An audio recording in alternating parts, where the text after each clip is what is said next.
Ini dawuh Habib Umar. Jadi kata beliau, fala budda an wattina qulubana. Kita harus yakin seyakin-yakinnya bahwa semua kemungkinan itu mungkin. Makanya masyhur dalam tarikh ketika kafir Quraisy mau disiksa oleh para malaikat karena mereka sering menyakiti Nabi, kata Nabi gimana? Jangan. Saya berharap kalau bapaknya tidak mukmin, suatu saat anaknya mukmin. Masyhur dalam tarikh. Musuh Nabi besar siapa? Walid bin Mughirah. Punya anak Khalid bin Walid. Abu Lahab punya anak Jarrah, itu mukminah yang baik. Abu Jahal punya anak Ikrimah, itu mukmin yang baik.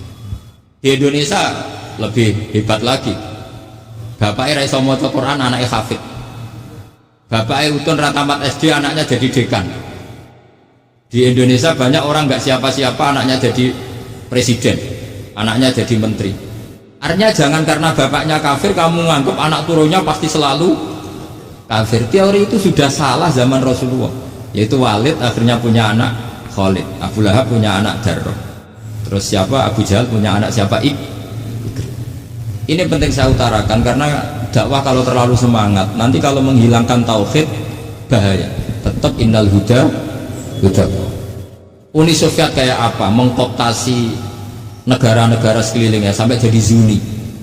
Tapi apa yang terjadi? Uni Soviet yang runtuh, persemakmurannya semua rata-rata jadi negara apa? Islam, kayak Uzbek, kayak Ceknya, kayak apa-apa. Karena agama ini diurus Allah. Sehingga kalau dalam, tapi kamu ngitmai agama nggak apa-apa. Makanya istilahnya Habib Umar, khodamah itu pelayan, nggak apa-apa. Kita ngitmai agama itu nggak apa-apa. Dengan ngitmai terus mikir nggak apa-apa. Tapi jangan mikir yang merasa kalau kita mati, wah nanti agama ini kukut karena saya mati.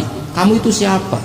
Agama Islam ini tidak pernah dipasrahkan kamu, diurus oleh Allah Subhanahu wa Ta'ala sendiri. Sehingga ketika Wali Songo meninggal, agama ini tambah kuat sampai sekarang. Kecil saya itu kalau pengajian susahnya bukan main, harus izin sana sini. Sekarang setiap pengajian polseknya datang, polresnya datang, nggak ada intel, nggak ada apa. Padahal kiai dulu sama kiai sekarang itu kira-kira alim mana? Raden kiai dulu. Mbah Hasyim Asy'ari itu ngarang kitab sampai dibaca di Yaman. Saya sering baca juga kitab beliau, Risalatu Ahli Sunnah wal Jamaah. Kiai sekarang mau terjemah aja kadang salah memahami. Tapi ya Islam tetap jalan karena Islam ini dikawal, dijaga oleh Allah Subhanahu wa Ta'ala. Maka kalau dalam cerita tarikh sirahnya Ibnu Ishaq itu, tauhid itu penting.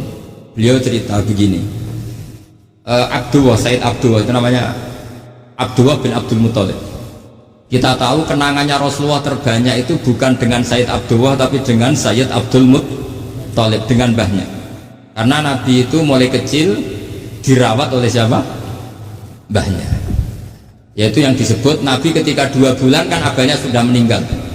Ya saya baca ya, pakai bahasa Arab biar jadi bid'ah. Nanti kalau bahasa Indonesia ada bid'ah. Tidak betul. Diba atau berjanji sebenarnya itu kitab sejarah, berhubung dibaca bahasa Arab terus kayak mantra. Terus yang belakang mau nyenggai soleh aleh sehingga kubu sebelah bilang tuh khurafat dan bid'ah. Coba diterjemah ini, coba nanti saya baca bahasa Arab.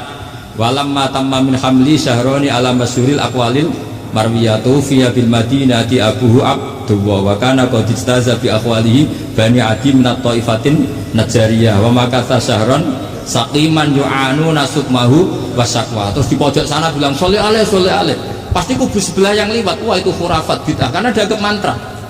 Padahal artinya coba sampai baca bahasa Indonesia. Ketika hamil Rasulullah umur 2 bulan, abahnya meninggal di kota Abwa. Kota Abwa adalah kota keluarga besar ibunya Sayyid Abdullah. Kebetulan pas ke sana beliau sakit sampai 1 bulan dirawat. Bid'ahnya di mana kalau diterjemah? Wong itu kitab tarikh.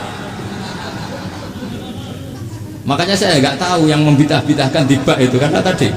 Tapi sampean juga ikut salah karena nyenggai sholawat tantok itu.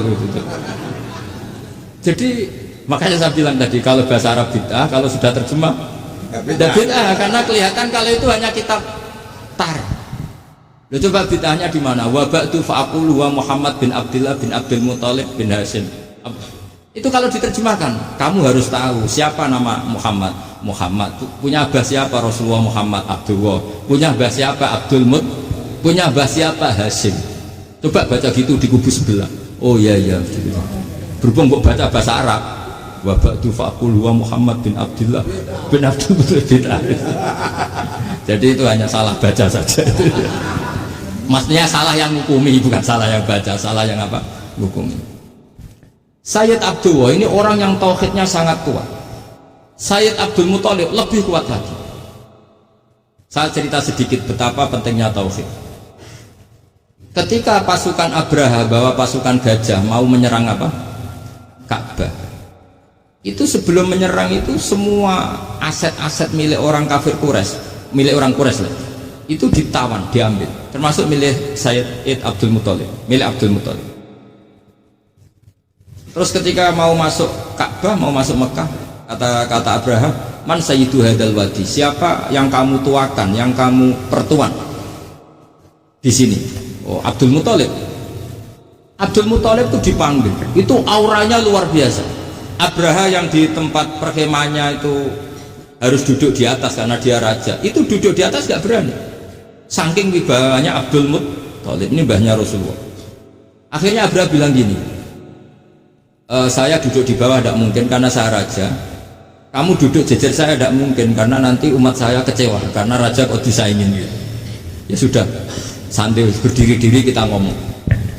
Akhirnya Sayyid Abdul Muttalib tadi diomongin gini, saya itu tidak ingin merusak orang-orang Mekah, orang-orang Quraisy. Saya hanya kecewa punya tempat ibadah dikencingi, diberakin, sehingga saya mau merubuhkan Ka'bah, tapi dengan damai, nggak ada perang. Apa jawabnya Abdul Muttalib? Lucu. Nggak apa-apa, Ka'bah kamu robohkan silakan, nggak apa-apa.